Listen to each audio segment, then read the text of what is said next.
Dahivela Center for Knowledge and Guidance presents weekly Iman Talk Show on every Sunday morning 6 a.m.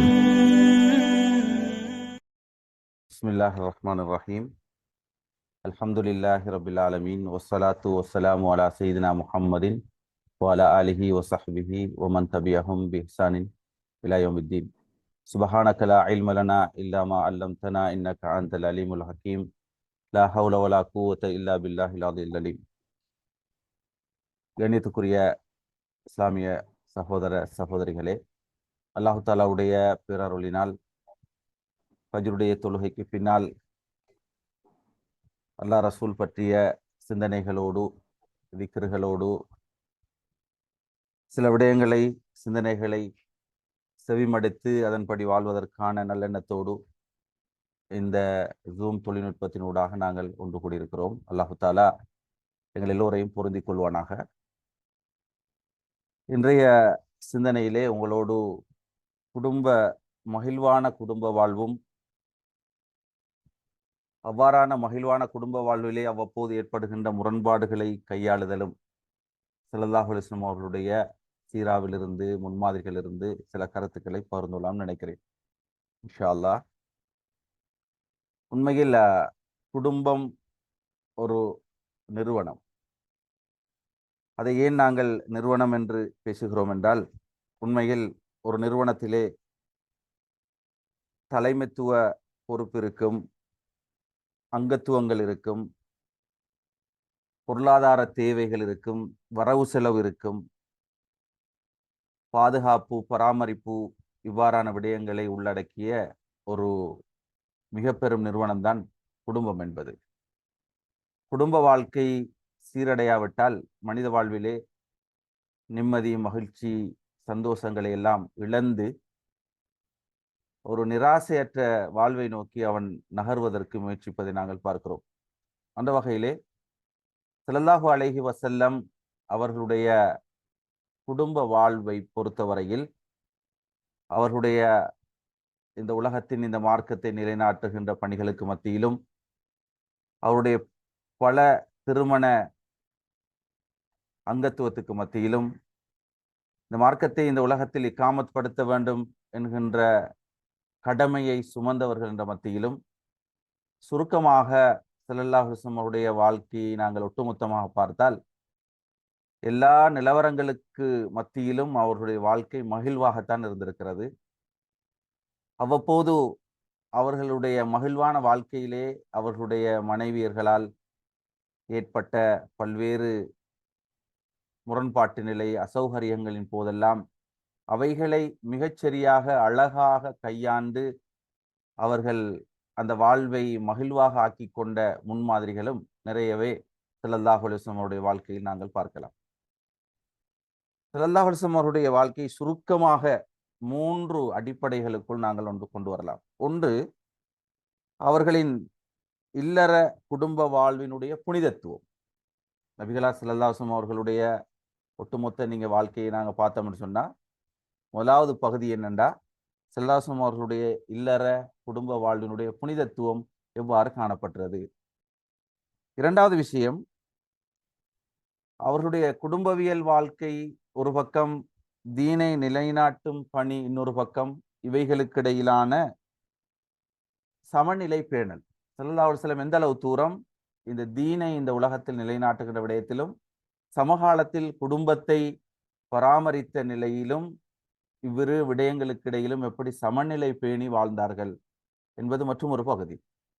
மூன்றாவது பகுதி தான், ஸல்லல்லாஹு அலைஹி வஸல்லம் அவர்கள் பலதார திருமணம் செய்திருந்தவர்கள். அவர்களுடைய வாழ்க்கையிலே தன் மனைவியர்கள் வித்தியாசமான உணர்வுகளையும் வித்தியாசமான இயல்புகளையும் கொண்டிருந்த அவர்களோடு ஸல்லல்லாஹு அலைஹி வஸல்லம் ஒரு குடும்ப வாழ்வின் முன்மாதிரியை எப்படி இந்த உலகத்துக்கு தந்தார்கள் என்பது மூன்றாவது விடயம். முதலாவது விடயம், ஸல்லல்லாஹு அலைஹி வஸல்லம் அவர்களுடைய குடும்ப வாழ்வின் புனிதத்துவம். அந்த புனிதத்துவத்தை அடிப்படையாக கொண்டுதான் அவர்களை நாங்கள் உம்மஹாத்துல் முஃமினீன்கள் என்று சொல்கிறோம். இன்னொரு புறம் ஸல்லல்லாஹு அலைஹி வஸல்லம் அவர்களுடைய தீனை நிலைநாட்டும் பணி, குடும்பவியல், இந்த 2 நிலைகளுக்கும் இடையிலாக எப்படி சமநிலை பேணி தன்னுடைய வாழ்க்கையை அமைத்து கொண்டார்கள் என்பது மற்றொன்று. மூன்றாவது, தங்களுடைய மனைவியர்களின் இயல்புகளுக்குள்ளாக தன்னுடைய குடும்ப வாழ்வை எப்படி முன்மாதிரியாக இந்த உலகத்துக்கு தந்தார்கள் என்பது மூன்றாவது விடயம். இவைகளுக்கூடாகத்தான் நாங்கள் இன்றைய இந்த தலைப்பை பார்க்க வேண்டி இருக்கிறது. அன்புக்குரிய சகோதர சகோதரிகளே, குடும்ப வாழ்விலே மகிழ்ச்சி என்பது மிக முக்கியமான ஒரு பகுதி. யாருமே நாங்கள் துக்கத்தோடும் துயரத்தோடும் வாழ்ந்து விட்டோம் என்பதற்காக இந்த உலகத்திலே குடும்ப வாழ்வை கழிக்கின்ற நிலைப்பாட்டோடும் இருந்துவிடக்கூடாது. மகிழ்ச்சி தான் ஒரு குடும்பத்தினுடைய பேசிக், அடிப்படை. அந்த அடிப்படையான குடும்பம் நிக்காஹ் என்ற அந்த ஒப்பந்தத்தின் ஊடாக ஆரம்பமாகிறது. குறிப்பாக குர்ஆன் சுன்னாவை நாங்கள் பார்த்தால், அந்த நிக்காஹ் என்ற ஒப்பந்தத்தின் ஊடாக கட்டியெழுப்பப்படுகின்ற குடும்ப நிறுவனம் 3 அடிப்படையான அம்சங்களை எதிர்பார்க்கிறது. ஒன்று, அன்பு, பரஸ்பரம். இதான் ஒரு குடும்பத்தினுடைய பேசிக். இரண்டாவது, சிறந்த சந்ததிகளை உருவாக்குதல். மூன்றாவது, மறுமையில் நரகத்தின் நெருப்பிலிருந்து எங்களையும் எங்களுடைய குடும்பத்தையும் பாதுகாத்து. நினைவில் வைத்துக் கொள்ளுங்கள், நிக்காஹ் என்ற அந்த அக்த் ஊடாக கட்டியெழுப்பப்படுகின்ற குடும்ப நிறுவனம் எதிர்பார்க்கின்ற அடிப்படையான 3 விடயங்கள். மிக பிரதானமாக அன்பும் பரஸ்பரமும். இரண்டாவது, சிறந்த சந்ததிகளை நாங்கள் உருவாக்குவது, விட்டு செல்வது. மூன்றாவது, நாளை மறுமையில் நரக நெருப்பிலிருந்து எங்களுடைய குடும்பத்தை பாதுகாத்துக் கொள்வது.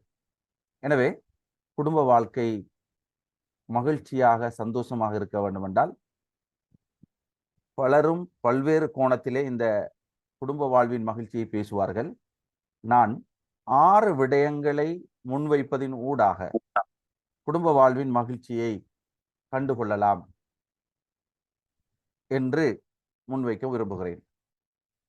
இந்த 6 மகிழ்வான குடும்ப வாழ்வின் தேவைகளுக்குள்ளாக வருகின்ற முரண்பாடுகளை எவ்வாறு தீர்க்கலாம் என்பதற்கான சில தீர்வுகளையும் இந்த தலைப்பினூடாக உங்களுக்கு முன்வைக்கலாம்னு நினைக்கிறேன். முதலாவது, மகிழ்வான குடும்ப வாழ்வின் பிரதான அம்சங்களில் முதன்மையானது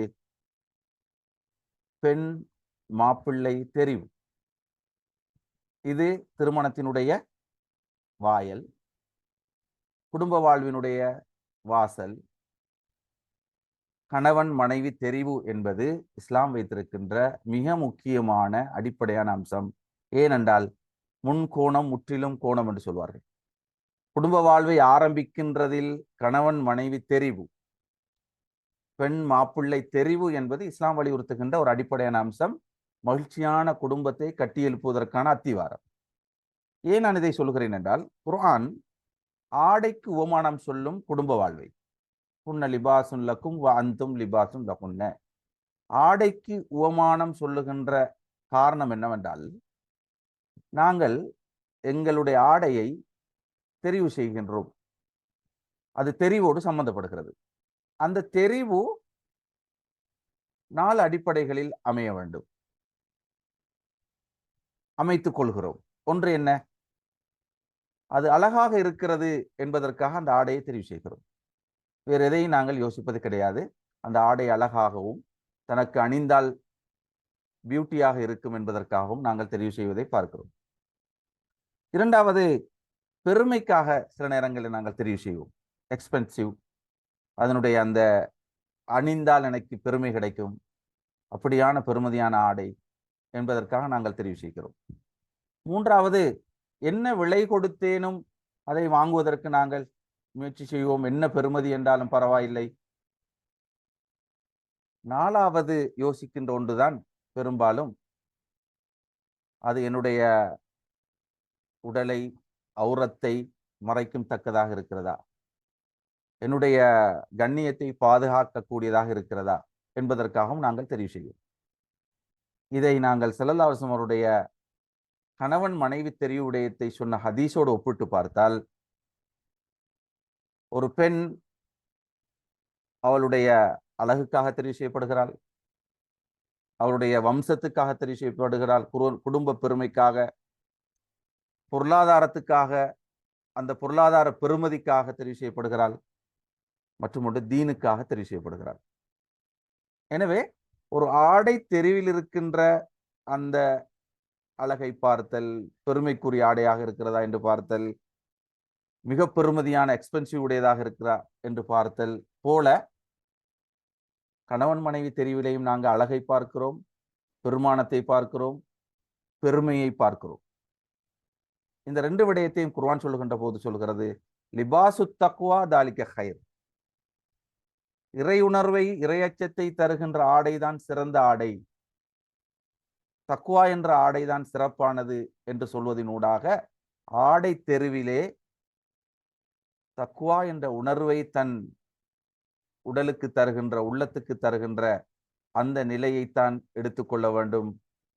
கணவன் மனைவி தெருவிலே ஃபல்ஃபர் பிதாத்தி தீன், தீனுடையவளை, தீனுடையவரை தெரிவு செய்யுங்கள் என்று ஸல்லல்லாஹு அலைஹி வஸல்லம் சொல்வதை நாங்கள் பார்க்கிறோம்.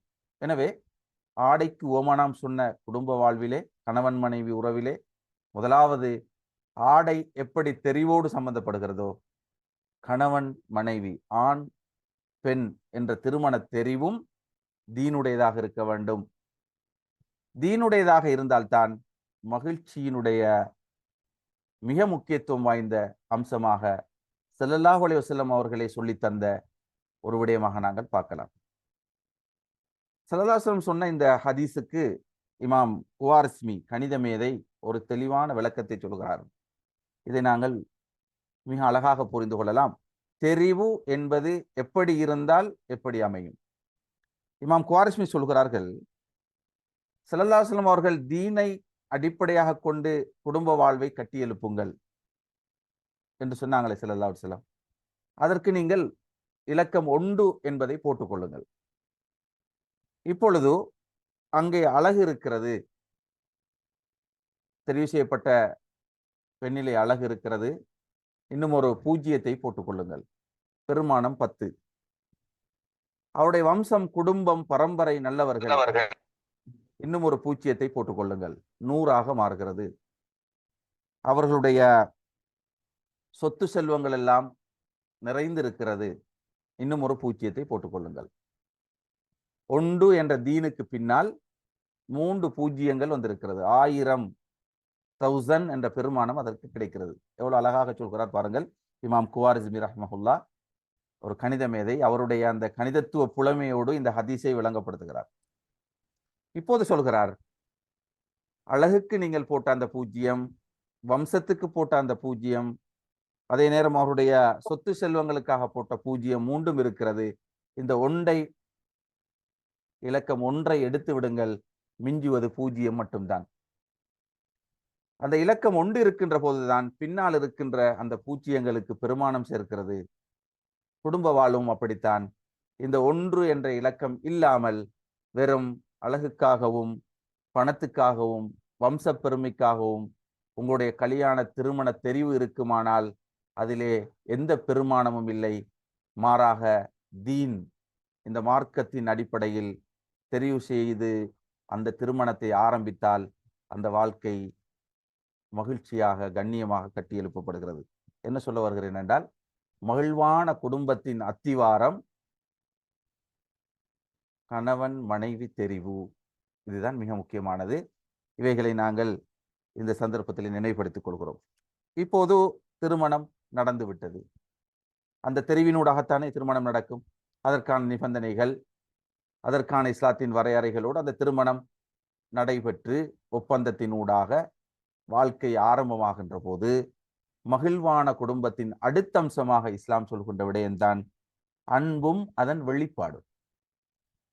அன்பு, அல் மஹப்பா, அல் மவத்தா, அர் ரஹ்மா, குர்ஆன் சொல்கிறது. ومن آياته أن خلق لكم من أنفسكم أزواجا لتسكنوا إليها وجعل بينكم مودة ورحمة إن في ذلك لآيات لقوم يتفكرون. சூரத்து ரூமிலே வருகின்ற வசனம் என்ன சொல்கிறான்? அல்லாஹ் இந்த திருமண வாழ்க்கையினூடாக அமைதியையும், அன்பையும், அருளையும், பாசத்தையும் அல்லாஹ் கட்டி எழுப்ப விரும்புகிறான். அவனுடைய அத்தாட்சியாக சொல்கிறான்.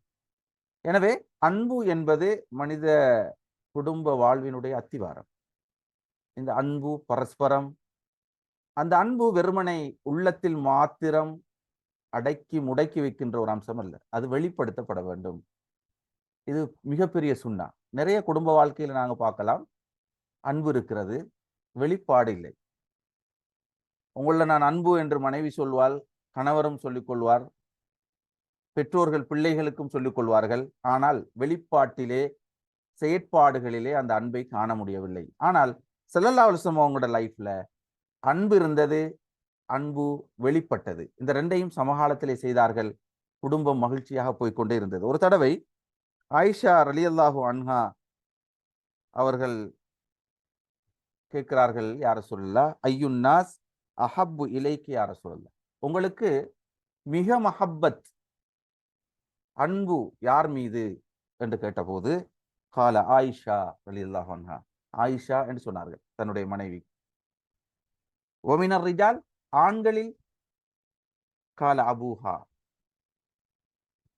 அவருடைய தந்தை அபூபக்கர் சித்திக் ரலியல்லாஹு அன்ஹு அவர்கள் மீது, தன்னுடைய மாமனார் மீது. அப்ப ஸல்லல்லாஹு அலைஹி வஸல்லம் அவர்களுடைய அந்த அன்பை கேள்வி கேட்ட பொழுது பதில் சொல்லுகிறார்கள்.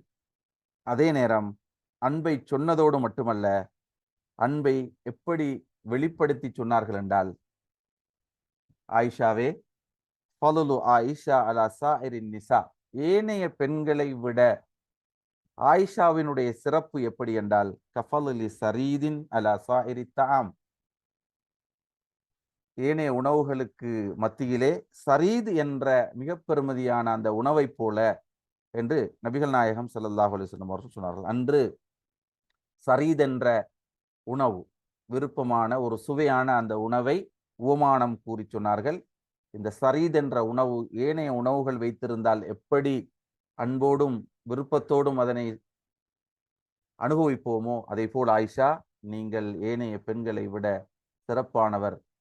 ஏன் சொன்னாங்க ரசூலுல்லாஹ்? இது ஒரு வெளிப்பாடு, அன்பை வெளிப்படுத்துதல் குடும்ப வாழ்வின் அடிப்படை. ஸல்லல்லாஹு அலைஹி வஸல்லம் அவர்கள் ஏதாவது ஒரு பானத்தை குடித்தால், ரசூலுல்லாஹ் எந்த இடத்தில் வாய் வைத்து குடித்தார்கள் என்பதை பார்த்து கொண்டிருந்து ஆயிஷா ரலியல்லாஹு அன்ஹா அவர்கள் அதனை அருந்துவார்கள். ஆயிஷா ரலியல்லாஹு அன்ஹா அவர்கள் ஏதாவது ஒன்றை சாப்பிட்டு விட்டு வைத்தால் ரசூல் ஸல்லல்லாஹு அலைஹி வஸல்லம் அவர்கள் அதை எடுத்து சாப்பிடுவார்கள். அன்பினுடைய வெளிப்பாடு. எனவே நான் சொல்வது என்னவென்றால், குடும்ப வாழ்வினுடைய மகிழ்ச்சியிலே கணவன் மனைவி தெரிவு என்பது முதன்மையானது. அதூடாக ஏற்படுகின்ற கட்டியெழுப்பப்படுகின்ற குடும்ப நிறுவனத்திலே அன்பும் பரஸ்பரமும் அன்பை வெளிப்படுத்தலும் குடும்ப வாழ்வின் மகிழ்ச்சிக்கு மிக முக்கியமான ஒரு அம்சம். விரிவான பகுதிகள் நான் உங்களோடு சுருக்கமாக பகிர்ந்து கொள்கிறேன், நினைவில் வைத்துக் கொள்வதற்காக. மூன்றாவது விடயம் தான் குடும்ப வாழ்வின் மகிழ்வுக்கு அடிப்படையாக மற்றொரு அம்சம், செலவு செய்தல், அல் இன்ஃபாக். செலவு செய்வதின் ஊடாகத்தான் குடும்பத்திற்காக, தன் மனைவிக்காக, தன் பிள்ளைகளுக்காக கஞ்சத்தனம் இல்லாமல், பகல்தனம் இல்லாமல் செலவு செய்ய வேண்டும். செலவு செய்யாத குடும்பத்தில் மகிழ்வை நாங்கள் காண முடியாது. மகிழ்ச்சி என்பது அதுவும் ஒரு அடிப்படை. அஃலலு தீனாரின் ஸல்லல்லாஹு அலைஹி வஸல்லம் சொன்னார்கள், மிக சிறந்த தீனார் என்னவென்றால், யுன்ஃபகுஹு ரஜுல் தீனாருன் யுன்ஃபகுஹு அலா இயாலிஹி. ஒரு ஆண் தன்னுடைய குடும்பத்துக்கு செலவு செய்கின்ற செலவுதான் மிகச் சிறந்த செலவு என்பதாக நபிகள் நாயகம் ஸல்லல்லாஹு அலைஹி வஸல்லம் குடும்பத்துக்கு செலவு செய்யணும். இந்த செலவு செய்தல் என்ற ஒரு ஃபார்முலா இருக்கிறது, ஒரு சூஸ்திரம். அதை நான் நினைவுபடுத்துகிறேன். வரவு என்பதுதான் ஒரு மனிதனுடைய அடுத்த நான் சொல்ல இருக்கின்ற 4 விடயங்களுக்கு துணை செய்யும். மனித வாழ்க்கையிலே வரவு, அது தொழில் செய்வதனூடாக, எங்களுடைய உழைப்பினூடாக வருகின்ற ஒன்று. வரவு ஒரு குடும்பத்துக்கு முக்கியம். இந்த வரவு என்பது அடுத்தது எதை தர வேண்டும் என்றால் நுகர்வு. நாங்கள் உண்ண வேண்டும், உடுக்க வேண்டும், எங்களுடைய தேவையான செலவுகளை செய்ய வேண்டும். நுகர்வு என்பது கன்சியூம், முக்கியமானது. மூன்றாவது எங்களுடைய வரவிலை செய்ய வேண்டிய விடயம்தான் ஜகாத். ஒருவர் நிசாபை அடைந்து விட்டால் அவர் ஜகாத், வாஜிபான ஜகாத்தை கொடுக்க வேண்டும். அடுத்தது என்ன? குடும்ப ஏனைய எங்களுடைய பெற்றோர்கள், எங்களுடைய சக உறவுகள், எங்களுடைய ஏனைய சில இதர செலவுகள், சதக்காக்கள், தர்மங்கள், ஹதியாக்கள் என்றிருக்கின்ற அந்த செலவுகளை செய்ய வேண்டும். 4வது என்ன? சேமிப்பு இருக்க வேண்டும். அப்ப குடும்ப பொருளாதாரம், குடும்ப நிறுவனம் என்ற வகையிலே நான் ஏலவே சொன்னது போல அது தலைமைத்துவத்தோடு, வரவோடு, செலவோடு, பொருளாதாரத்தோடு, அங்கத்துவர்களோடு இருக்கின்ற ஒரு பெரிய நிறுவனம். இந்த நிறுவனத்திலே பொருளாதாரம் என்பது ஒரு அடிப்படை. இவை பாதிக்கப்படுகின்ற போது குடும்பத்திலே மகிழ்வு இல்லாமல் போகிறது. அதனால் எங்களுடைய வரவை நாங்கள் நுகர வேண்டும், வாஜிபான ஜக்காத்தை கொடுக்க வேண்டும், இதர செலவுகளை செய்ய வேண்டும், சேமிக்க வேண்டும். இதுதான் தொடரான அம்சம். வரவு, இன்னும் ஒரு சுருக்கமாக சொல்ல போனால் வரவு, செலவு, சேமிப்பு, இந்த 3 இருக்க வேண்டும். சில குடும்பங்களிலே பார்க்கிறோம், வரவு ஒட்டுமொத்த செலவாகி விடுகிறது. ஏதோ ஒரு அடிப்படையில் அங்கே சேமிப்பு இல்லையா, குடும்ப வாழ்க்கையிலே பிரச்சனைகளும் மகிழ்வின்மையும் ஏற்படுவதை பார்க்கிறோம். இன்னும் சில குடும்பங்களிலே வரவு இருக்கிறது, சேமிப்பு இருக்கிறது, செலவு செய்வதே கிடையாது. வங்கிகளில் சேமித்துக் கொண்டிருப்பது, ஏதோ ஒன்றில் அவர்கள் சேமித்துக் கொண்டே இருப்பார்கள். எந்த விதமான செலவுகளையும் தனக்காகவோ, தன் குடும்பத்துக்காகவோ, தன் மனைவிக்காகவோ, பிள்ளைகளுக்காகவோ செய்ய மாட்டார்கள். எனவே குடும்பம் அங்கே முரண்பாட்டை நோக்கி நகர்கிறது. எனவே மகிழ்வான குடும்பத்திற்கு பொருளாதார செலவு செய்தல், வீண் விரயத்தை தடுத்தல், ஆடம்பரத்தை தவிர்த்தல், சிக்கனமாக வாழுதல், இவைகளை எல்லாம் நாங்கள் ஸல்லல்லாஹு அலைஹி வஸல்லம் வாழ்க்கையிலே பார்க்கலாம். அல் குர்ஆன் சொல்கிறது, சூரத்து தலாக் 7வது வசனம், லியுன்ஃபிக் து சஅத்தின் மின் சஅத்திஹி. எங்களுக்கு அல்லாஹு தஆலா எவ்வளவு வசதிக்கேற்ப செலவு செய்ய சொல்கிறானோ அவ்வளவுக்கு செலவு செய்ய வேண்டும். இது சூரத்து தலாக்கில் வார பால்குடி செலவு விடயத்தில் வார ஒரு விஷயம். ஒரு தாய் தன்னுடைய குழந்தைகளுக்கோ பிள்ளைகளுக்கோ செய்கின்ற செலவிலே அது தலாக்குக்கு பின்னால் வருகின்ற ஒரு விடயம்தான். என்றாலும் குடும்ப வாழ்க்கை என்று வருகின்ற போது எங்கட சக்திக்கும் எங்களுடைய வருமானத்துக்கும் ஏற்ப செலவு செய்வதை இஸ்லாம் வலியுறுத்துகிறது. லா யுகல்லிஃபுல்லாஹு நஃப்ஸன் இல்லா உஸ்ஸஹா இல்லா மா ஆத்தாஹா. நாங்க கொடுக்கிற அளவுக்குத்தான் செலவு செய்ய சொல்லுகிறோம். அல்லாஹ் குர்ஆன் சொல்ல, யாரையும் கஷ்டப்படுத்துவதில்லை. சொல்லுவாங்க விரலுக்கு ஏற்ற வீக்கம் என்று சொல்லி. குடும்ப வாழ்க்கையில எங்கட வரவு எவ்வளவோ அதற்கேற்பதான் எங்களுடைய செலவு இருக்க வேண்டும். அதுக்குள்ளாக எங்களுடைய ஏனைய செலவுகளும் சேமிப்புகளும் இருக்க வேண்டும். இவைகளில் நாங்கள் குறை ஏற்பட தொடங்கிவிட்டோமே ஆனால் அங்கே முரண்பாடுகள் ஆரம்பமாகுவதை நாங்கள் பார்க்கிறோம். எனவே அன்புக்குரிய இஸ்லாமிய சகோதர சகோதரிகளே, குடும்ப வாழ்விலே மகிழ்வுக்கான 3வது அம்சம்தான் செலவு செய்தல். எப்போதும் இஸ்லாம் சொல்லுகின்ற ஒரு விஷயம்தான், தனக்காக செலவு செய்ய வேண்டும், தன் குடும்பத்துக்காக செலவு செய்ய வேண்டும், தன்னுடைய மனைவி பிள்ளைகளுக்காக கட்டாயம் செலவு செய்ய வேண்டும். இந்த 3 செலவுகளையும் ஒவ்வொரு மனிதனும் தனதாக்கி கொள்கின்ற போது நிச்சயமாக அந்த வாழ்விலே மகிழ்ச்சி காணப்படும். அதனை பொருந்தி கொள்கின்ற போது யார்? மனைவி, பிள்ளைகள். ஒரு தந்தையினுடைய, கணவனுடைய செலவை பொருந்தி கொள்கின்ற போது அல்லாஹு தஆலா அதிலே நிறையவே பரக்கத் செய்கிறான். ஸல்லல்லாஹு அலைஹி வஸல்லம் அவர்களுடைய வருமானத்துக்கு ஏற்பதான் தன்னுடைய வாழ்க்கையை அமைத்துக் கொண்டார்கள்.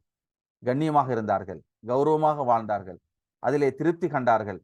போதுமை என்ற அந்த நிலை அவரிடம் காணப்பட்டது. மனைவியர்கள் பொருந்தி கொண்டார்கள். குடும்ப வாழ்க்கை அந்த சிக்கனமான கண்ணியமான வாழ்க்கையிலே நிம்மதியாகத்தான் இருந்திருப்பதை நாங்கள் பார்க்கிறோம். 4வது விஷயம்தான் கணவன் மனைவி இருவருக்கும் இடையிலான அந்த பரஸ்பர கட்டுப்பாடும் அந்த உறவும் உணர்வும். குறிப்பாக கணவனுக்கு மனைவி கட்டுப்படுதல். நீங்கள் இஸ்லாத்திலே பார்க்கலாம் அன்புக்குரிய சகோதர சகோதரிகளே, பெண்கள் அவர்கள் உணர்வுபூர்வமாக சிந்திக்கின்றவர்கள், ஆண்களை பொறுத்தவரையிலே அறிவுபூர்வமாக சிந்திப்பவர்கள். இது 2ம் குடும்ப வாழ்க்கைக்கு தேவை. உணர்வுபூர்வமான சிந்திப்பும் தேவை, அறிவுபூர்வமான சிந்தனையும் தேவை. இந்த 2ம் இணைந்தால்தான் வாழ்க்கை பயணம் சரியாகும். ஸல்லல்லாஹு அலைஹி வஸல்லம் அவர்கள் ஒரு தடவை சஹாபாக்களோடு பேசிக் கொண்டிருக்கின்ற பொழுது, ஒரு மனைவியினுடைய வீட்டிலிருந்து உணவு வருகிறது, இன்னொரு மனைவியுடைய வீட்டிலே தான் பேசிக் கொண்டிருக்கிறார்கள். இப்பொழுது எங்கிருந்தோ அந்த இன்னொரு மனைவியினுடைய வீட்டிலிருந்து வந்த உணவை இந்த வீட்டினுடைய மனைவி தட்டி விடுகிறார்கள். ஆயிஷா ரலியல்லாஹு அன்ஹா தட்டி விடுகிறார்கள். அது அப்படியே கொட்டுப்படுகிறது. அப்ப ஸல்லல்லாஹு அலைஹி வஸல்லம் அவர்கள் சஹாபாக்களும் இதை கண்டுகொண்ட செய்தியை பார்க்கிறார்கள். ஸல்லல்லாஹு அலைஹி வஸல்லம் எப்படி சொன்னாங்க? அறிவுபூர்வமாக, மூமின்களின் தாய்மார்களுக்கும் கோபம் வருகிறது அப்படின்னாங்க. அப்ப அவங்களுக்கும் கோபம் வருது. அவங்களோட உணர்வை மதிச்சாங்க. ஒரு மனைவி உணர்வுபூர்வமாக நடந்து கொண்டால் அப்ப நான் கணவனாக இருந்து கொண்டு அதற்கு அறிவுபூர்வமாகத்தான் பதிலளிக்க வேண்டும் என்பது போல நபிகள் நாயகம் ஸல்லல்லாஹு அலைஹி வஸல்லம் அவர்கள் அளித்த பதிலை நாங்கள் பார்க்கலாம். எனவே பெண்களுக்கு உணர்வுபூர்வமான அந்த ஆற்றலும் அறிவுபூர்வமான ஆற்றல் ஆண்களுக்கும் இருப்பதன் ஊடாக குடும்ப வாழ்க்கையிலே பரஸ்பரம் கட்டுப்பாடு, ஒருவருக்கொருவர் சகித்து கொள்ளுதல் என்பதெல்லாம் வருகின்ற பொழுது அந்த குடும்பம் மகிழ்வான குடும்பமாக மாறும். குடும்ப வாழ்க்கையிலே அதிக பெருமானத்தை பெண்களுக்கு கொடுத்திருப்பதை நீங்கள் பார்க்கலாம். அது ஏவல்களாக இருந்தாலும் விளக்கல்களாக இருந்தாலும் மனைவிக்கு தாய்க்கு ஏன் இஸ்லாம் கொடுத்திருக்கிறது என்றால் ஒரு குடும்பத்தினுடைய அத்தனை அம்சங்களின் பங்காளி ஒரு தாய் தான். நீங்கள் வரலாற்றை பாருங்கள். இப்ப ஸல்லல்லாஹு அலைஹி வஸல்லம் அவர்கள் குகையிலே இருந்து ஹிராவிலே இருந்து வந்து என்னை போர்த்துங்கள் என்று சொன்னபோது ஆசுவாசப்படுத்தி ஆறுதல் படுத்தி ஸல்லல்லாஹு அலைஹி வஸல்லம் அவர்களை அமைதிப்படுத்தியது கதீஜா ரலியல்லாஹு அன்ஹா. கதீஜா ரலியல்லாஹு அன்ஹாவுடைய வாழ்க்கை சரிதத்தை படித்தால் நபிகள் நாயகம் ஸல்லல்லாஹு அலைஹி வஸல்லம் அவர்களோடு எவ்வளவு புரிந்துணர்வோடு மிக வசதியோடு இருந்தவர்கள். புரிந்துணர்வோடும் கண்ணியத்தோடும் கௌரவத்தோடும் வாழ்ந்திருப்பதை பார்க்கிறோம். மகிழ்ச்சியாக வாழ்ந்திருப்பதை பார்க்கிறோம். பல மனைவியர்களை ரசூலுல்லாஹ் பின்னர் திருமணம் முடித்திருந்தாலும் கதீஜா அலியுடைய நிலையை அவர்கள் அப்படியே கண்ணியமாக எப்பொழுதும் ஆயிஷா அலியிடம் பேசுவார்கள். அப்படி இருந்தது குடும்ப வாழ்வு. இதைத்தான் மகிழ்ச்சி என்பது. எனவே பெண்களுக்கென்று கொடுக்கப்பட்டிருக்கின்ற அந்த கட்டுப்பாட்டு நிலை குடும்ப வாழ்க்கையிலே எப்பொழுதும் இருக்கின்ற போது, பேணப்படுகின்ற போது குடும்ப வாழ்வை மகிழ்ச்சிப்படுத்தும். ஸல்லல்லாஹு அலைஹி வஸல்லம் சொன்னார்கள், சிறந்த மனைவியர் யார் என்று சொன்னாங்க. ஸல்லல்லாஹு அலைஹி வஸல்லம் யாரு? கணவன் பார்த்தால் மகிழ்வூட்டுவாள், கணவனின் கட்டளைகளுக்கு கட்டுப்படுவாள், வாக்குறுதிகளை நிறைவேற்றுவாள். இன்னும் ஒரு ஹதீஸிலே அவள் தன்னுடைய கற்பை எப்பொழுதும் பாதுகாத்துக் கொள்வாள், கணவனின் சொத்துக்களை பாதுகாப்பாள், குழந்தைகளை சீராக பராமரிப்பாள். ஏன் இவைகளெல்லாம் ஸல்லல்லாஹு அலைஹி வஸல்லம் ஒரு சிறந்த மனைவியின் பண்பாக சொன்னார்கள்? அதுதான் அந்த குடும்பத்தினுடைய நிம்மதிக்கும் மகிழ்ச்சிக்கும் காரணம். எனவே அன்புக்குரிய தாய்மார்களே, ஒரு பெண் எப்பொழுதும் குடும்ப வாழ்வின் மிகப்பெரிய பங்கை தன்வசப்படுத்தி வைத்திருக்கிறாள். ஏனென்றால் அது பெண்களுக்கு அல்லாஹு தாலா கொடுத்திருக்கின்ற கண்ணியமே தவிர பெண்களே குடும்ப வாழ்க்கையில் உங்களை அவமதிப்பதற்கல்ல. நிறைய குடும்ப வாழ்க்கையில பிரச்சனை அதுதான். அது எங்களுக்கு மட்டும் இஸ்லாம் எப்படி சொல்லுது? எங்களுக்கு தானா குடும்ப வாழ்க்கையில சில சந்தர்ப்பங்கள்ல மலக்குகள்ற சாபம் கிடைக்கிறது? உங்களுக்கு இல்லையா? உங்களுக்கு மட்டும்தான் இவ்வாறான அனுமதிகளா? இல்லை. கண்ணியமாக தாய்மார்கள் புரிந்து கொள்ள வேண்டும். அது உங்களுக்கு அல்லாஹ் கொடுத்திருக்கிற கண்ணியம். எந்த அளவு கண்ணியம் என்றால், இந்த மார்க்கத்தை முதலில் ஏற்றுக்கொண்டவர்கள் நீங்கள் தான். கதீஜா என்ற இந்த மார்க்கம் முடிவடைகிறது ஆயிஷா என்ற ரலியல்லாஹு அன்ஹா அவருடைய மடியில் தான் ஸல்லல்லாஹு அலைஹி வஸல்லம் மரணம் நிகழ்கிறது. எவ்வளவு சிறப்பும் கண்ணியமும் குடும்ப வாழ்க்கையிலே என்று பாருங்கள். மார்க்கத்தின் ஆரம்பமும் மார்க்கத்தின் முடிவும் கதீஜாவிலும் ஆயிஷா ரலியல்லாஹு அன்ஹுமா இவர்களிலும் என்றால் பெண்கள் குடும்ப வாழ்க்கையிலே எவ்வளவு சிறப்பு மிக்கவர்கள். குர்ஆனுடைய வரலாற்றிலே நீங்கள் பார்க்கலாம். சூரத்துல் கஸஸ் ஆசியா ஃபிரௌன் சம்பவத்தை சொல்கின்ற போது மூசா அலைஹிஸ்ஸலாத்தை தேடி ஆண் குழந்தைகள் எல்லாம் வெட்டி கொண்டிருக்கின்ற அந்த காலகட்டத்திலே மிதந்து வந்த அந்த பெட்டியை திறந்து பார்த்த போது அங்கே ஒரு ஆண் குழந்தை. ஃபிரௌனுக்கு எப்படி இருக்கும்? அந்த ஃபிரௌனுடைய அட்டகாசமான உணர்வை அப்படியே அடக்கிய வார்த்தையை குர்ஆன் சொல்கிறது. ஆசியா சொல்கிறார்கள், குர்ரத்து ஐனுன் லீ வலக், எனக்கும் உங்களுக்கும் எவ்வளவு கண்குளிர்ச்சியான குழந்தையாக இது இருக்கிறது, இதை நாங்கள் எடுத்து சென்று சுவீகரித்து வளர்ப்போம் என்று சொன்னபோது ஃபிரௌன் அப்படியே அடங்கி விட்டான். ஒரு ஃபிரௌனையே அடக்கி ஆளுகின்ற வார்த்தையின் சக்தியை ஆசியாவுக்கு அல்லாஹ் கொடுத்திருந்தான். அந்த ஆண் குழந்தை அல்லாஹ் பாதுகாக்கிறான். நான் ஏன் இதை சொல்கிறேன் என்றால், குடும்ப வாழ்க்கையிலே பெண்களுக்கு இருக்கின்ற அந்த பெரும் பகுதியை மிக கண்ணியமாக பேணி பாதுகாத்தால் குடும்ப வாழ்க்கையிலே நிச்சயமாக மகிழ்ச்சியும் சந்தோஷமும் இருக்கும் என்பதில் இரண்டாம் கருத்து கிடையாது.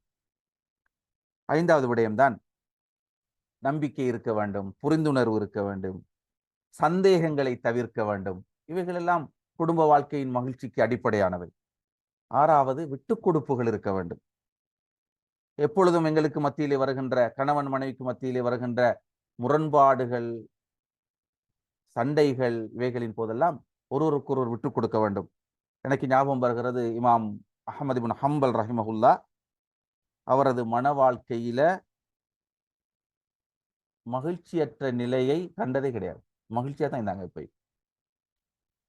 ஏன் என்று கேட்டபோது அஹ்மது இப்னு ஹம்பல் ரஹிமஹுல்லாட்ட கேட்கிறாங்க, உங்களோட உங்களோட குடும்ப வாழ்க்கையில இப்படி மகிழ்ச்சியா இருப்பதற்கு என்ன காரணம் என்று கேட்டபோது அவங்க சொல்லுவாங்க, நான் பேசினால் மனைவி மௌனமாக இருப்பாள், மனைவி பேசினால் நான் மௌனமாக இருப்பேன்.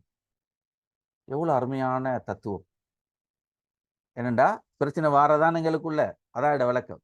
எங்களுக்குள்ள வரும், அவ்வப்போது வரும், வருகின்ற போதெல்லாம் அவைகளை முரண்பாடாக மாற்றிக்கொள்வது கிடையாது. எங்களுடைய மௌனம், எங்களுடைய புரிந்துணர்வு, எங்களுடைய விட்டுக் கொடுப்புகள் எங்களுடைய குடும்பத்தை மகிழ்ச்சியாக்கும். இதுதான் வாழ்க்கை. எனவே அன்புக்குரிய இஸ்லாமிய சகோதர சகோதரிகளே, குடும்ப வாழ்க்கையில எங்கட மகிழ்ச்சி இருக்க வேண்டும் என்றால் நான் 6 விடயங்களை இன்றைய சிந்தனையிலே நினைவுபடுத்தியிருக்கிறேன். 1, கணவன் மனைவி தெரிவு, மாப்பிள்ளை பெண் தெரிவு. இதிலே மிகவும் கவனமாக இருக்க வேண்டும். நாங்கள் எங்கட பிள்ளைகளுக்கும் தான் அதை ஏற்படுத்தி கொடுக்கின்ற விடயத்தில். ஏனென்றால் அதுதான் குடும்ப வாழ்வின் மகிழ்ச்சியின் ஆரம்பம், வாயல். 2வது என்ன சொன்னேன்? அன்பும் அதன் வெளிப்பாடும். அன்பு இருக்க வேண்டும், அது அத்திவாரம், அதை வெளிப்படுத்த வேண்டும் எல்லா சந்தர்ப்பங்களிலும் எங்களுடைய செயற்பாடுகளால். மனைவி என்றால் கணவன் மீது அன்பு இருக்கிறது என்றால், மனைவின் மீது கணவனுக்கு அன்பு இருக்கிறது என்றால், அதை நாங்கள் வெறுமனை வார்த்தைகளால் மட்டுமல்ல, உள்ளங்களில் மட்டுமல்ல, எங்களுடைய செயற்பாடுகளில் அவைகளை காண்பிக்க வேண்டும். 3வது, குடும்பத்திற்காக செலவு செய்ய வேண்டும். கஞ்சத்தனம் இல்லாமல் செலவு செய்வது ஒரு மிக பெரும் தர்மம். அல்லாஹ் அதை விரும்புகிறான். எனவே செலவு செய்தல் குடும்ப வாழ்வின் மகிழ்ச்சிக்கான 3வது விடயம். 4வது தான் கணவனுக்கு கட்டுப்படுவது. எப்பொழுதும் மனைவியினுடைய மிக பெரும் பகுதியை மிகச்சரியாக குடும்ப வாழ்க்கையிலே அனுசரிப்பது. 4வது புரிந்துணர்வு, நம்பிக்கையுடன் வாழுதல், சந்தேகத்தை தவிர்த்தல். இவைகளெல்லாம் குடும்ப வாழ்வினுடைய மகிழ்ச்சிக்கு 6வது தான் விட்டு கொடுப்பு என்ற இந்த விடயம். எனவே இந்த 6 விடயங்களும், இதை விட நிறைய விடயங்கள் இருக்கிறது, விலாவாரியாக தெளிவாக பேசலாம். ஆனால் இந்த 6 விடயங்களும் அடிப்படையான என்னுடைய வாசிப்பு தேடலுக்கு உட்பட்ட முக்கியமான விஷயங்கள். இந்த விடயங்களை நாங்கள் பேணினால் எங்களுடைய வாழ்வு நிச்சயமாக மகிழ்ச்சியானதாக, கண்ணியமானதாக, சந்தோஷமிக்கதாக வாழும். அடுத்த பகுதிக்கு வருகிறேன். இவ்வாறான விடயங்களை எல்லாம் பேணி நடக்கின்ற போதெல்லாம் குடும்ப வாழ்விலே அவ்வப்போதான முரண்பாடுகள் நிச்சயமாக வரும். அது மனித வாழ்விலே எல்லோருக்கும் உண்டான ஒரு விஷயம்தான். அது எங்களுக்கு மட்டும் இல்லை. நபிமார்களுடைய வரலாறை படித்தாலும் சரி, சஹாபாக்களுடைய வரலாறை படித்தாலும் சரி, பெரும்பெரும் இமாம்களின் வரலாறுகளை படித்தாலும் சரி, குடும்ப வாழ்வில் முரண்பாடுகள் இல்லாத நிலையை நாங்கள் காணவே முடியாது. அப்படின்னா குடும்ப வாழ்வில் முரண்பாடு வரும். வந்தால் அவைகளை நாங்கள் எப்படி கையாளுவது? இதுதான் மிக முக்கியமான ஒரு பகுதி. ஹேண்டிலிங். எப்பொழுதும் ஒரு விடயத்தை நாங்கள் தீட்ட தீட்ட கூறாகிக் கொண்டே போகும். ஒரு பென்சிலை எடுத்துக்கொள்வோமே, அவைகளை நாங்கள் தீட்ட தீட்ட என்ன செய்யும்? அது கூறாகத்தான் போகும். அப்ப எப்பொழுது நாங்கள் முரண்பாடுகளை மேலும் மேலும் வலுவூட்டாமல், வலுப்படுத்தாமல், கூறாக்காமல், கூர்மைப்படுத்தாமல் பாதுகாக்க வேண்டிய தேவை இருக்கிறது. அதற்கு இஸ்லாம் சொல்லித் தருகின்ற சில செய்திகளையும் சொல்லி என்னுடைய சிந்தனையை முடித்துக் கொள்ள நினைக்கிறேன். முதலிலே நாங்கள் குடும்ப வாழ்வில் என்னென்ன விடயங்களில் முரண்பாடுகள் தோன்றுகின்றன, எத்தகைய விடயங்களில் முரண்பாடு ஏற்படுகிறது என்பதை நாங்கள் ஒரு 6 விடயங்களிலே பார்க்கலாம். 1, உடலியல் தேவை என்று வருகின்ற போது அங்கே முரண்பாடுகள் தோன்றுவதை நாங்கள் பார்க்கலாம். கணவன் மனைவி உறவிலே உடலியல் தேவைகள், நான் அதை தெளிவாக சொல்வதற்கு அப்பால் புரிந்து கொள்வீர்கள் நினைக்கிறேன். அந்த தேவைகள் திருமணத்தினுடைய ஒரு அம்சம். மனித வாழ்க்கையிலே ஸல்லல்லாஹு அலைஹி வஸல்லம் அவர்கள் சொன்னது, அல்லாஹ்வை பயந்து கொள்ளுங்கள் என்று சொல்லிவிட்டு சொன்னதுதான், உங்களை நீங்கள் பாதுகாத்துக் கொள்வதற்காக வாலிபர்களை நோக்கி சொன்னது, திருமணம் செய்து கொள்ளுங்கள். விபச்சாரத்திலிருந்து பாதுகாக்க, தன்னுடைய உடலியல் தேவைகளை ஹராமாக நிறைவேற்றுவதிலிருந்து பாதுகாக்க திருமணம் ஒரு அடிப்படை. எனவே இவ்வாறான ஒரு திருமண வாழ்க்கையிலே உடலியல் தேவைகள் என்று வருகின்ற போது முரண்பாடுகள் தோன்றும். எனவே அந்த முரண்பாடுகளை நாங்கள் மிக கவனமாக கையாள வேண்டிய தேவை இருக்கிறது. ஸல்லல்லாஹு அலைஹி வஸல்லமோட காலத்துல ஒரு கணவர் யா ரசூலல்லாஹ் மனைவியை பத்தி ஒரு கம்ப்ளைண்ட் பண்றாரு. என்ன அந்த கம்ப்ளைண்ட்? ஒரு மனைவி போய் ரசூலுல்லாஹ் கிட்ட சொல்றா. மனைவிக்கு தன் கணவனால் ஏற்பட்ட ஒரு முரண்பாட்டை எப்படி சொல்றாண்டா, யா ரசூலல்லாஹ் நான் சுன்னத்தான நோன்பு நோட்பதை என்னுடைய கணவன் தடுக்கிறார். இரண்டாவது கம்ப்ளைண்ட், சுன்னத்தான தொழுகைக்கு இடையூறாக இருக்கிறார். என்ன தொலை விடுறார் இல்ல. மூன்றாவது, என்னுடைய கணவர் சுபஹு தவறுகிறார். சுபஹுடைய ஃபஜ்ருடைய தொழுகையை தவறுகிறார். இது ஒரு மனைவியினுடைய கம்ப்ளைண்ட் ரசூலுல்லாஹ் கிட்ட. அப்ப ஸல்லல்லாஹு அலைஹி வஸல்லம் அவங்க அதை எப்படி கையாளுறாங்கன்னா, கணவரை கூப்பிட்டாங்க. கூப்பிட்டு இந்த விஷயத்தை கேட்கிறாங்க. இப்ப அந்த கணவர் அழகாக சொல்கிறார், யா ரசூலல்லாஹ் நான் பகல் முழுவதும் கடுமையாக உழைக்கிறேன். உடல் உழைப்பு அவர்ற. வேலைகளை செய்துவிட்டு வீடு வருகின்ற பொழுது என்னுடைய மனைவி நோன்பு நோட்டிருக்கிறாள், சுன்னத்தான நோன்பு. அதே நேரம் நீண்ட சூறாக்களை ஓதி தொழுது கொண்டும் இருக்கிறாள், சுன்னத்தான தொழுகைகள். என்னுடைய உடலியல் தேவைகள் எனக்கு இருக்கின்றன. அவைகளை நிறைவு செய்து கொள்வதற்கான வாய்ப்பு எனக்கு இல்லை. அவள் நோன்பு நோட்டிருப்பதாலும் தொழுகையில் ஈடுபட்டு கொண்டிருப்பதாலும். ஏனென்றால் நான் இரவிலே என்னுடைய வேலைப்பளுவால் அசந்து தூங்குகிறேன். அதனால் அவ்வப்போது சுபஹு தவறுகிறது யா ரசூலல்லாஹ் என்று சொன்னார்கள். அப்ப இரவு நேரத்திலே தன் உடல் தேவைகளை நிறைவு செய்து கொள்ள முடியாத ஒரு சூழலுக்காக நான் அவ்வாறு பகலில் என் தேவைக்கு என் மனைவியை நாடுகிறேன். ஆனால் என் மனைவி நோன்பு நோட்டிருக்கிறாள், சுன்னத்தான நோன்பு, தொழுகையில் ஈடுபடுகிறாள். என்னுடைய தேவை நிறைவேற்ற முடியாமல் இருக்கிறது. இரவிலே அசந்து தூங்கி விடுகிறேன். சுபஹ் தொழுகை தவறுகிறது. ஸல்லல்லாஹு அலைஹி வஸல்லம் இந்த முரண்பாட்டை அருமையாக கையாண்டு சொன்னார்கள். அந்த கணவனை பார்த்து, நீர் நோன்பை கணவனின் அனுமதியோடு நோற்றுக்கொள், உன்னுடைய தொழுகையையும் அவ்வாறே வைத்துக்கொள். இவரை பார்த்து சொன்னார்கள், நீங்கள் சுபஹு தொழுகையை உதயத்திற்கு முன்னால், சூரியஸ்த உதயத்திற்கு முன்னால் தவறாமல் தொழுந்து கொள்ளுங்கள் என்று அவர்களுடைய அந்த முரண்பாட்டிற்கு தீர்வளித்ததை நாங்கள் பார்க்கிறோம். நான் என்ன சொல்ல வருகிறேன் என்றால், குடும்ப வாழ்க்கையிலே முரண்பாடுகள் ஏற்படுகின்ற ஒரு பிரதான இடமாக உடலியல் தேவை என்பது இருக்கிறது. எனவே அது விடயத்தில் கணவனும் மனைவியும் தங்களுடைய நிலைப்பாடுகளை சரியாக புரிந்துணர்வோடு வைத்துக் கொள்கின்ற போது அல்ஹம்துலில்லாஹ் அந்த குடும்பத்திலே ஒரு மகிழ்ச்சி கட்டி எழுப்பப்படுகிறது. அப்ப முரண்பாடு ஏற்படுகின்ற ஒரு விடயம். இரண்டாவது, உளவியல் முரண்பாடுகள். கணவனும் மனைவியும், குறிப்பாக கணவன் தன் மனைவியினுடைய தேவைகள், அவள் எதை விரும்புகிறாள், அவளுக்கு இருக்கின்ற ஆசைகள் என்ன, தேடல்கள் என்ன, என்னிடம் கேட்க முடியாமல் இருக்கிறாளா, தன்னுடைய தாய் தந்தையுடைய கீழிருந்து என்னை நம்பி வந்திருக்கிறாள் என்ற அந்த சைக்காலஜிக்கல் நாலேஜ் இருக்கணும் கட்டாயம். புரிந்துணர்வு அப்போதுதான் வரும் உளவியல் அந்த நிலைப்பாடு. எனவே உளவியல் தேவைகள் நிறைய முரண்பாடுகளை நிறைய பெண்கள் சொல்ல மாட்டார்கள். சில விஷயங்களை அதை ஏதோ ஒரு அடிப்படையில் தான் நாங்கள் புரிந்து கொள்ள வேண்டும் அல்லது கேட்டு தெரிந்து கொள்ள வேண்டும். எனவே சைக்காலஜி என்பது இன்றைக்கு கவுன்சிலிங் போறாங்க, நிறைய குடும்பம் பார்க்குறோம். நாங்கள் என்னத்துக்கு போறாங்கன்னு பார்த்தா, கணவன் மனைவிக்கு இடையிலான குடும்ப உறவுல ஏதோ ஒரு உளவியல் தாக்கம். கவுன்சிலிங் போறதா தானே. நிறைய குடும்பங்கள் இன்றைக்கு நாங்க பார்க்கலாம். கவுன்சிலிங்குடைய தேவை, உளவள தேவையினுடைய அந்த நிலைப்பாடு, யாருக்கிட்ட போற, யாருக்கிட்ட இந்த பிரச்சனையை சொல்ற என்பது கணவனுக்கும் தெரியாது, மனைவிக்கும் தெரியாது. குடும்ப வாழ்வில் முரண்பாடுகளையே வளர்த்து கொண்டிருக்கிறோம். எனவே உளவியல் சார்ந்த முரண்பாடுகள் வரும். அதை நாங்கள் கையாள வேண்டிய தேவை இருக்கிறது. மூன்றாவது, பண்பாடு சார்ந்த முரண்பாடுகள். கணவன் மனைவி என்றது இயல்புகளிலே வேறுபட்டவர்கள். வேறுபட்ட இரண்டு இயல்புகளுக்குள்ளும் பல பண்பாடு சார்ந்த, அஹ்லாக் சார்ந்த முரண்பாடுகள் வரும். நகைச்சுவை பிடிக்காது சிலருக்கு, சிலருக்கு நகைச்சுவையாக வாழ்வது பிடிக்கும்.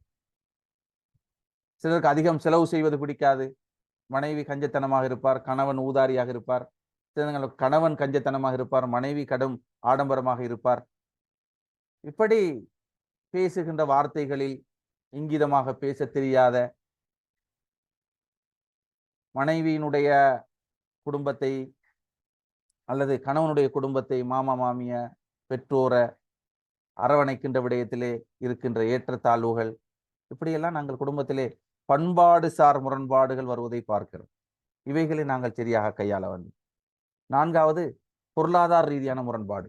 நான் நேலவே சொன்னது போல உழைப்புல, இவர வருமானத்துல ஒரு டார்ச்சர் வருகின்ற போது மனைவியால் இவர் என்ன செய்வார்? அடுத்தது தவறான வழிமுறையில் சம்பாதிக்க உடன்படுவார். ஹராமான முறையில் வட்டி அல்லது கடனுக்கு ஆட்பட்டு இப்படியெல்லாம் போவதற்கு இவர் முனைவார், கணவர். ஏனென்றால் மனைவியினுடைய தேவைகள் அதிகமாகிறது. அடுத்தவர்களை போல வாழ வேண்டும் என்ற அந்த ஆடம்பரமான வாழ்க்கை நிலை வருகின்ற பொழுது அங்கே பொருளாதார ரீதியான முரண்பாடுகள் தோன்றுவதை பார்க்கலாம். 5வது சக குடும்ப உறவுகள் இருக்கும் எங்கட. இப்ப மனைவி தன்னுடைய கணவனின் தாய் தந்தை, மாமா மாமி, கணவனுக்கு தன் மனைவியுடைய தாய் தந்தை மாமா மாமியை கவனிக்கிற விஷயங்கள், ஒரே வீட்டுக்குள்ளாக நாங்கள் வாழ வேண்டிய ஒரு சூழல் இன்றைக்கு நிறையவே இருக்கிறது. கூட்டு குடும்பம் என்ற அடிப்படையிலே வாழுகின்ற சூழல். சில நேரங்கள்ல தன்னுடைய மனைவியின் சகோதரிகளை கவனிக்க வேண்டிய ஒரு சூழல் கணவனுக்கு வரலாம். மனைவியினுடைய தந்தை மரணித்திருப்பார், அவர்களுடைய பொருளாதாரத்தை, அவர்களுடைய உறவுகளை கவனிக்க வேண்டிய சூழல், இப்படியெல்லாம் பல அசௌகரியங்கள் வரும். இவைகளை நாங்கள் எப்படி கையாளுவது என்ற குடும்பம் சார் முரண்பாடுகள் வருவதற்கு காரணம் இருக்கிறது. 6வது தான் சமூக ரீதியான முரண்பாடுகள். ஒரு சமூகம் எங்களுக்கு முரண்பாட்டை தோற்றுவிக்கும். உதாரணமா ஒரு திருமணத்துக்கு எங்களோட மனைவியை அழைத்து சென்றிருப்போம். அங்கே சந்திக்கின்ற ஏனைய பெண்களோடு உரையாடுகின்ற போது இவக்கு கிடைக்கிற தகவல்கள், அவங்களோட லைஃப் ஸ்டைலை பத்தி பேசுகின்ற போது, அடே நாம அப்படி இல்லையே, என்னுடைய கணவர் அப்படி வச்சு கொள்ளலையே, என்னுடைய கணவர் இத்தனை பவுன் நகை வாங்கி தரலையே, எனக்கு அது வாங்கி தரலையே, ஆனா அங்க பாருங்க எப்படி எல்லாம் வாங்கி கொடுத்திருக்கிறார் என்ற இந்த சமூக ரீதியான சந்திப்புகள் எல்லாம் சில முரண்பாடுகளை தோற்றுவிக்கும். எனவே முதலாவது குடும்ப வாழ்க்கையில முரண்பாடுகளை கொண்டு வருகின்ற காரணிகளை நான் குறிப்பிட்டேன். ஒன்றென்ன? உடலியல் தேவை முரண்பாடு, உளவியல் தேவை முரண்பாடுகள், பண்பாடு சார் முரண்பாடு, பொருளாதார ரீதியான முரண்பாடுகள், சக குடும்ப உறவு சார்ந்த முரண்பாடுகள், சமூக ரீதியான முரண்பாடுகள். அப்ப இப்படி பல வழிமுறைகளிலே குடும்பத்திலே முரண்பாடுகள் தோன்றும். அது யதார்த்தமானது, அதிலிருந்து எங்களை நாங்கள் விடுவிக்க முடியாது. அப்படி என்றால் இதை கையாளுகின்ற விடயத்தில் தான் எங்களுடைய குடும்ப வாழ்வின் மகிழ்ச்சி இருக்கிறதே தவிர, அவைகளை நாங்கள் உடன்பாடாக ஆக்கி கொண்டு முரண்பாடுகளை வளர்த்துக் கொள்வது என்பது மிக பிள்ளையாகும். அப்படியானால் எப்படி கையாளுவது? 3வது விஷயம், இப்படியான முரண்பாடுகளை எவ்வாறு கையாளுவது என்பதற்கு இஸ்லாம் சொல்லித் தருகின்ற சில அடிப்படையான சுன்னாவை சொல்லி முடித்துக் கொள்கிறேன். சூரா 4:128 வசனத்திலே, வனிம்ராஅத்துன் ஹாஃபத் மின் பஅலிஹா நுஷூஸன் அவ் இஅராலன் ஃபலா ஜுனாஹ அலைஹிமா அன் யுஸ்லிஹா பைனஹுமா சுல்ஹா. அதாவது இந்த கணவன் மனைவிக்கு இடையிலான வருகின்ற முரண்பாட்டை ஒரு பெண் பயப்படுகிறாள். தன் கணவனிடமிருந்து வெறுப்பையும் எதிர்ப்பையும் சந்திக்கிறேனே என்று ஒரு மனைவி பயப்படுகிறாள், அல்ல ஒரு மனைவியிடமிருந்து கணவன் பயப்படுகிறார். இந்த சூழலிலே அவர்களுக்கு மத்தியிலே அசுல் சமாதானத்தை, நல்லுறவை ஏற்படுத்துவதுதான் சிறந்தது. வசுல்ஹு ஹைர், இதுதான் சிறந்தது என்று அல் குர்ஆன் சொல்வதை பார்க்கிறோம். இந்த சுல்ஹு என்பது மஸ்லஹா, உடன்பாட்டோடு இணங்கி வாழுகின்ற போக்கு இருக்கிறதே, இந்த போக்கு முக்கியமானது. அதை ஒன்று தனக்குள்ளாக தாம் ஏற்படுத்திக் கொள்ள வேண்டும். கணவனும் மனைவியும் தங்களுடைய முரண்பாட்டு சூழலை வெளியே கொண்டு வராமல், வீட்டுக்கு வெளியே கொண்டு வராமல், தங்களுக்குள்ளாக தீர்த்து கொள்கின்ற ஒரு பக்குவத்தை வளர்த்து கொள்ள வேண்டும். இதான் முரண்பாட்டு கையாளலிலே மூலாவது அம்சம். அதை மீறுகின்ற போதுதான் அடுத்தது யாரிடம் இதை சொன்னால் இந்த முரண்பாட்டுக்கு தீர்வு கிடைக்கும் என்ற நிலைப்பாட்டை நாங்கள் கண்டுகொள்வது. குறிப்பாக எப்பொழுதும் கணவன் மனைவி குடும்ப வாழ்க்கை என்பது முரண்பாடுகளை கையாளுகின்ற விடயத்திலே ரகசியமாக அவைகளை நாங்கள் பேணுவது என்பது முதலாவது அம்சம். ரகசியத்தோடு இருந்து விடாமல் அடுத்ததுதான் நாங்கள் உரையாட வேண்டும், பேசணும். கணவன் மனைவி வெறுமனை மனதுக்குள்ள வச்சிட்டு இருக்காம பிரச்சனைகளை கதைக்கணும், சந்தர்ப்பங்கள் எடுத்து கதைக்கணும். அவைகளை மௌனமாகவே வைத்துக் கொண்டிருந்தால் அது புற்றுநோய் போல எங்களுடைய உள்ளத்திலும் உடலிலும் வளர்ந்து பாதிப்பை ஏற்படுத்துவது போல குடும்ப வாழ்க்கையில் பாதிப்பை ஏற்படுத்தும். எனவே பேசுங்கள். உரையாடல் தான் எங்களுடைய தீர்வுக்கு காரணம். குர்ஆன்ல நீங்க அல்லாஹு தாலா ஸல்லல்லாஹு அலைஹி வஸல்லம் வரலாற்றிலே எதை நீங்கள் எடுத்து பாருங்கள், தீர்வுக்கு உரையாடல் தான் காரணமாக இருந்திருக்கிறது. தீர்வுக்கு உரையாடல் முதல் மனித படைப்பே உரையாடல் தான். அல்லாஹ் சொல்கிறான், இன்னி ஜாயிலுன் ஃபில் அர்லி ஹலீஃபா, என்னுடைய பிரதிநிதியை நான் படைக்கப் போகிறேன். யாரோடு? மலக்குகள்கிட்ட சொல்றான். இது ஒரு உரையாடல். அவங்க என்ன சொல்றாங்க? காலு அத்தஜஅலு ஃபீஹா மை யுஃப்ஸிது ஃபீஹா வ யஸ்ஃபிகு திமா, காரணங்களை சொல்லி இரத்தம் சிந்துகின்ற, தங்களுக்கு இடையிலே பிரச்சனையை உண்டு பண்ணுகின்றவர்களையா படைக்கப் போகிறாய்? இது அவங்களுடைய விடை அல்லாஹ்வுடைய கேள்விக்கு. அல்லாஹ் திரும்ப அதற்கு பதில் சொல்லுகிறான். என்ன? இறைவன் மலக்குகளுக்கு இடையான உரையாடல். ஒரு தீர்வு வருகிறது. அல்லாஹ் படைப்பை, ஆதத்தை படைக்கிறான், ஹவ்வாவை படைக்கிறான் ரலியல்லாஹு ஸல்லல்லாஹு அலைஹி வஸல்லம். அதுக்கு பின்னால் நிறைய சம்பவங்கள் நடக்கின்றன. எனவே உரையாடல் ஒரு தீர்வு. ஸல்லல்லாஹு அலைஹி வஸல்லம் வாழ்க்கையில கம்ப்ளீட்லி எதை எடுத்துக்கொண்டாலும் உரையாடுவார்கள், பேசுவார்கள், ஆலோசனை செய்து கொள்வார்கள். வஹி வந்தும் கூட ஆலோசனை செய்த மிகச்சிறந்த முன்மாதிரியை தந்தவர்கள் முகமது நபி ஸல்லல்லாஹு அலைஹி வஸல்லம். மனைவியரிடம் கேட்பார்கள், மனைவியுடைய தேவைகளை புரிந்து கொள்வார்கள். எனவே உரையாடல் என்பது முதலாவது அம்சம். எந்த அளவுண்டா, கணவன் மனைவிக்கிடையில பிரச்சனை வந்தா அல்லதி தகாஃபு நுசூஸஹுன்ன ஃபஐதுஹுன்ன, நீங்கள் மாறுபாட்டை அஞ்சினால் உபதேசம் செய்யுங்கள். குர்ஆன் சொல்லுகிறது. உபதேசத்துக்கு அடுத்த ஸ்டெப் தான் என்ன? வஹ்ஜுர்ன ஃபில் மலாஜி. இது எங்க வரண்டா, இந்த குடும்ப பிரச்சனையில வர நேரம் அந்த கட்டமான வழிமுறைகளை கையாளும் வழிமுறைகளை சொல்கிறது. அவர்களை படுக்கையிலிருந்து தூரமாக்குங்கள். படுக்கையிலிருந்து தூரமாகின்ற போது அவங்களுக்குள்ள ஒரு டீவியேஷன் வரும். அப்பயாவது உணர்ந்து அந்த பிரச்சனையிலிருந்து விடுவிக்கப்படுவதற்கு ஆளாகுவாங்க.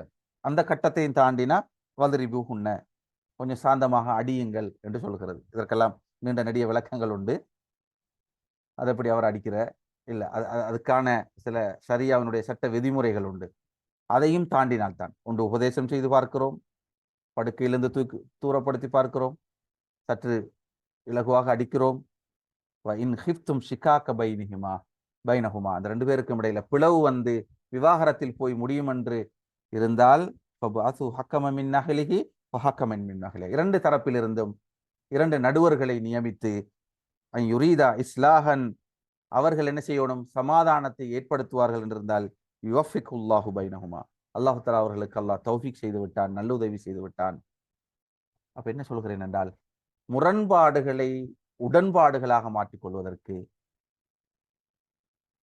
உடன்பாடுகளாக மாற்றுவதனூடாக மகிழ்ச்சியான வாழ்க்கையை நாங்கள் கட்டியெழுப்பதற்கு அடிப்படை எங்களிடம் உரையாடல் தேவை. உரையாடல்கள் இல்லாமல் மௌனிகளாக இருந்து கொண்டு குடும்ப வாழ்க்கையிலே முரண்பாடுகளை கையாள முடியாது.